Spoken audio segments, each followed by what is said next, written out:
Welcome to Tenor Tech, where I solve the problems you didn't even know you had. You begin by gathering essentials and placing your first lights.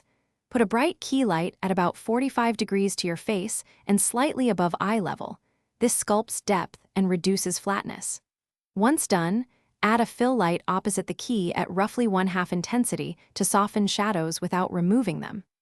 Make sure both lights share the same color temperature, like 5600 K for daylight, because mixed color temps create distracting color casts in camera. Now you refine the light so it flatters you on camera. Add diffusion, softbox, or a diffusion panel so highlights roll off gently. This hides skin texture and looks professional. Next, use flags or barn doors to block light spill onto the background, keeping separation between you and the backdrop.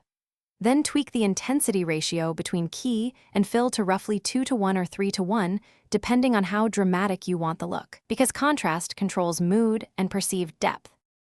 Finish by verifying color and exposure so your footage looks consistent.